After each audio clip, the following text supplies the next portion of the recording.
বাজিকাণ্ডে jail খেটে ফের বাজিকর খোকন। আইনের ফাঁক গলে কিভাবে এক কারবার বারবার। 2023 সালের সেপ্টেম্বর মাস আতশবাজির আড়ালে শব্দবাজি তৈরির অভিযোগে গ্রেফতার হয়েছিলেন বাজি ব্যবসায়ী খোকন বিশ্বাস। মাত্র 7 দিন জেল খেটে জামিন পেয়ে যান।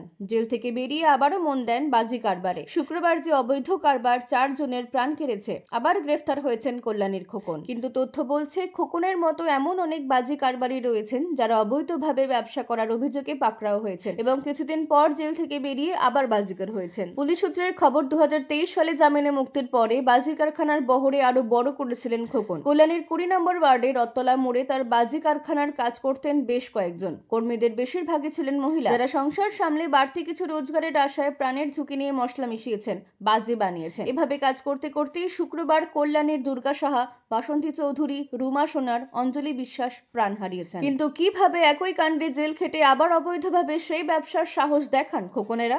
বিস্ফোরক শ্রমিক মৃত্যু, মালিকের গ্রেফতারি, জামিন এবং ফিরে এসে আবার বাজির ব্যবসা কিভাবে করতে পারেন তারা? এক তদন্তকারীর কথায় আইনের সমস্ত ফাঁক ফোকর জেনে অবৈধ বাজির ব্যবসায় হাত দেন এই ব্যবসায়ীরা। কল্যাণী বিস্ফোরণ কাণ্ডেও ধৃত খোকনকে জিজ্ঞাসাবাদ করেও তেমনি তথ্য পেয়েছে রানাঘাট জেলা পুলিশ। কল্যাণী এক্সপ্রেসওয়েতেও লাগোয়া যে সমস্ত এলাকায় বাজি কারখানা চলছে তার বেশিরভাগই অবৈধ বলে জানিয়েছেন অভিযোগকারীরা। বাসিন্দাদের দাবি, ঝুঁকি সত্ত্বেও মূলত দুই কারণে এই ব্যবসা থেকে কেউ সরেন না। এক, ব্যবসায় অনেক বড় অঙ্কের লাভ, এবং দুই, ধরা পড়লেও কড়া শাস্তি না হওয়ার নিশ্চয়তা। অনেক ক্ষেত্রে পুলিশের ভূমিকা নিয়েও প্রশ্ন তুলেছেন তারা।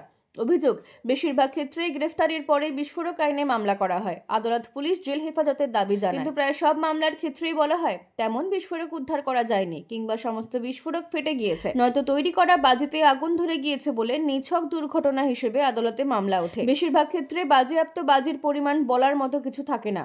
তাই মোটামুটি 14 দিন জেলে কাটিয়ে অবৈধ বাজি কারবারিরা বাইরে বেরিয়ে যান, আবার শুরু করেন ব্যবসা। জেলা প্রশাসন সূত্রে জানা গিয়েছে, এমনিতে 15 কিলোগ্রাম পর্যন্ত বাজি এবং বাজির মশলা তৈরির সরঞ্জাম মজুত করতে হলে জেলা শাসকের কাছ থেকে ছাড়পত্র নিতে হয়। পরিমাণ 15 থেকে 500 কিলোগ্রাম হয়ে গেলে কন্ট্রোলার অফ এক্সপ্লোসিভ থেকে লাইসেন্স নেওয়ার নিয়ম। আর তার বেশি ওজনের বাজির ব্যবসার ক্ষেত্রে লাইসেন্স দেন চিফ কন্ট্রোলার অফ এক্সপ্লোসিভ। পাশাপাশি মশলা এবং বাজি তৈরি এবং তা প্যাকেট বন্দি করার কাজেও আলাদাভাবে অনুমতি নিতে হয়। এইসব কাজের জায়গার মধ্যে দূরত্ব থাকা উচিত মোটামুটি 15 মিটারের, এবং কারখানা হওয়া উচিত লোকালয় থেকে দূরে। কল্যাণীর বিভিন্ন বাজি কারখানায় দীর্ঘদিন ধরে কাজ করে শ্রমিকদের পরিবার জানাচ্ছে, অন্য কাজের থেকে একটু বেশি মজুরি পাওয়া যায় এই কাজে। শারীরিক পরিশ্রমও তুলনামূলকভাবে অনেক কম করতে হয়। আর পুলিশের ঝুঁকি মালিক সামনে নিলে সব মিশিয়ে বাজির ব্যবসা লাভজনক। কিন্তু নিজেদের নিরাপত্তা, সে ব্যাপারে কোনোদিন কি খুব একটা মাথা ঘামাননি শ্রমিকেরা। তবে কল্যাণী বিস্ফোরণ কাণ্ডে নড়ে চড়ে বসেছে রানাঘাট জেলা পুলিশ সুপার সানি রাজ বলেন,